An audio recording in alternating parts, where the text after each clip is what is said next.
The 70s and 80s gave us a lot of good zombie films, but they were all the same.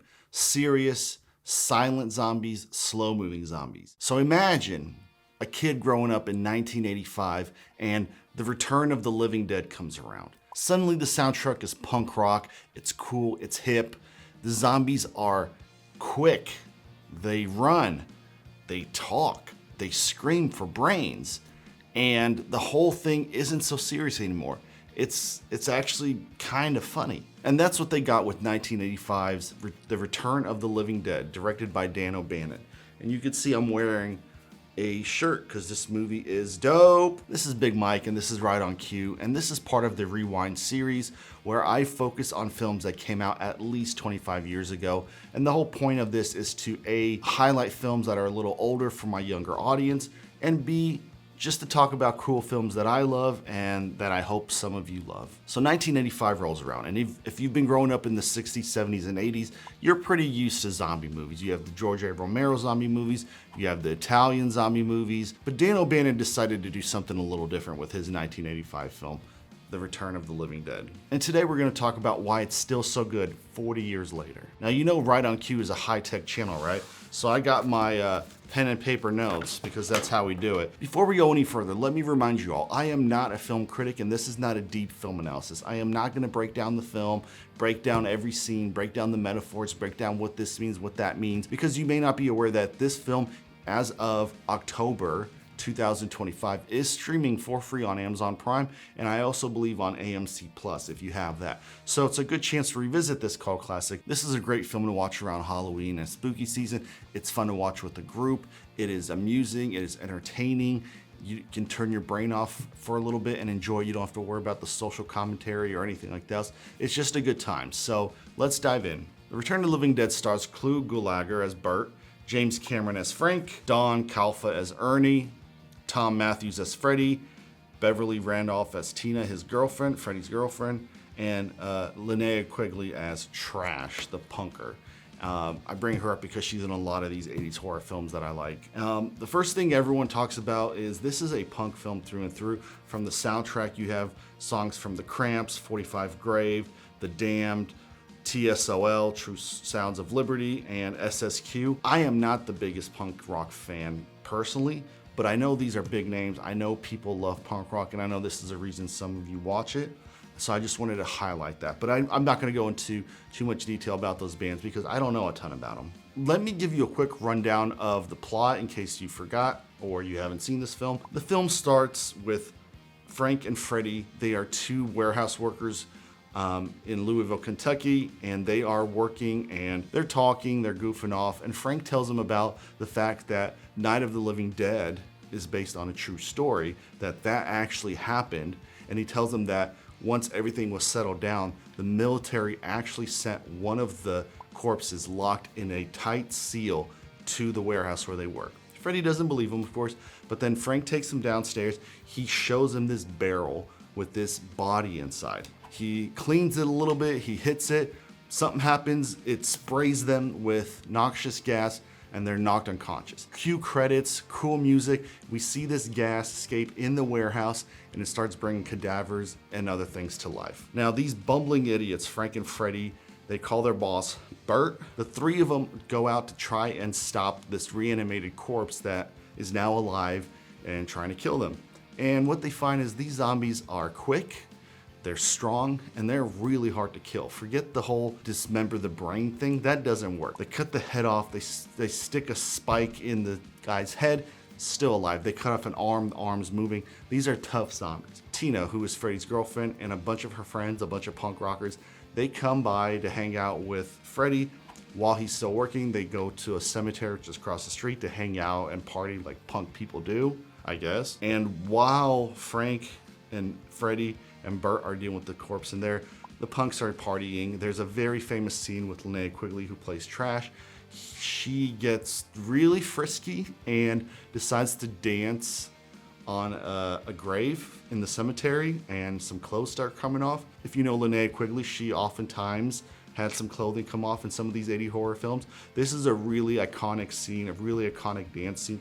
I don't know if you can see, but that's her right there. sitting there, and she's got a cool style, cool punk style. I like the style that they have.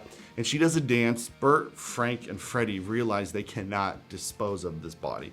So they call their friend Ernie, who is the local man in the crematorium across the street. They take the body over there to get it cremated.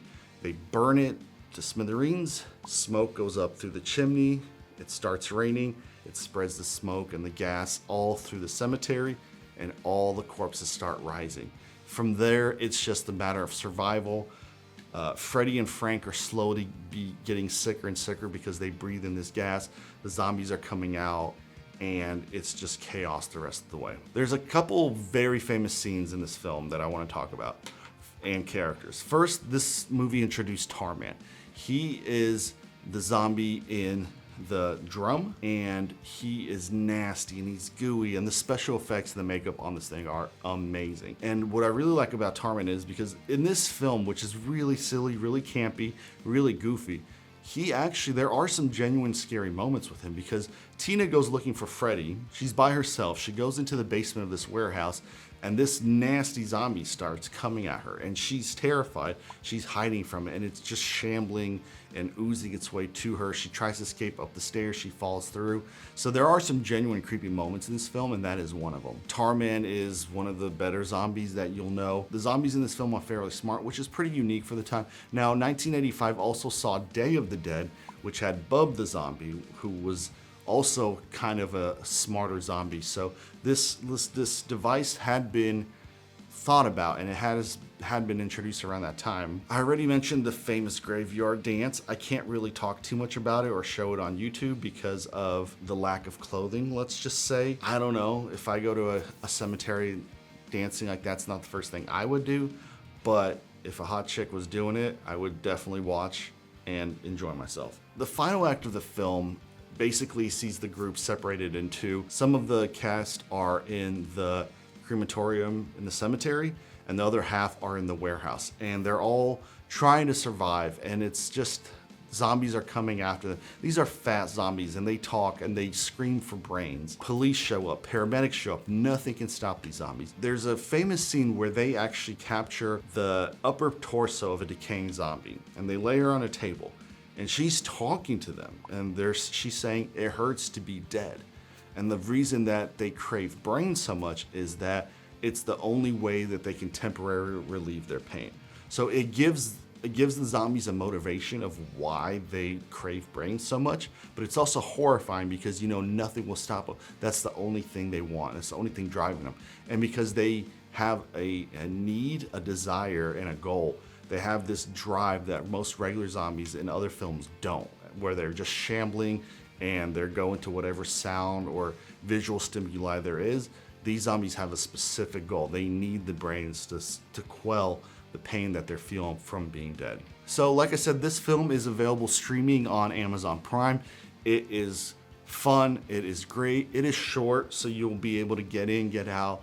It does not overstay its welcome. It has cool music, cool scenes, cool actors. Everybody plays their role perfectly. It's campy, it's silly. It has a very nihilistic, bleak feel to it, if you like that kind of thing. I'm not gonna spoil the ending for you. I'm sure those who have seen it know exactly what I'm talking about. Those who haven't, you need to watch it. It's one of my favorite zombie films.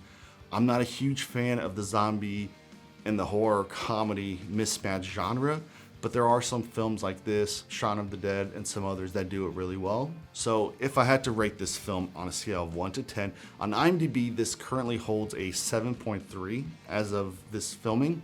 And I think that's pretty fair. 7.3, 7.4, that's a pretty fair score for me, which is a pretty high score, especially for a horror film of this type. If you've made it this far, please comment, like, and subscribe to the channel to help me grow. I would really love to hear what you thought of this film. Were you alive when it came out? What did you think when you first saw it? This was 1 year before I was born, so I've seen it later in my life, but I can only imagine being a teenager growing up, having seen all those zombie films, and then this comes out and it's a complete 180 from the genre that I know. And make sure to come back, because every week I will give you new recommendations for things to watch on streaming services, whether it's new content, old content, hidden gems that maybe flew under the radar, and things I think you should watch before they disappear. You don't want to miss it, so stick around. And remember, stop scrolling, start watching.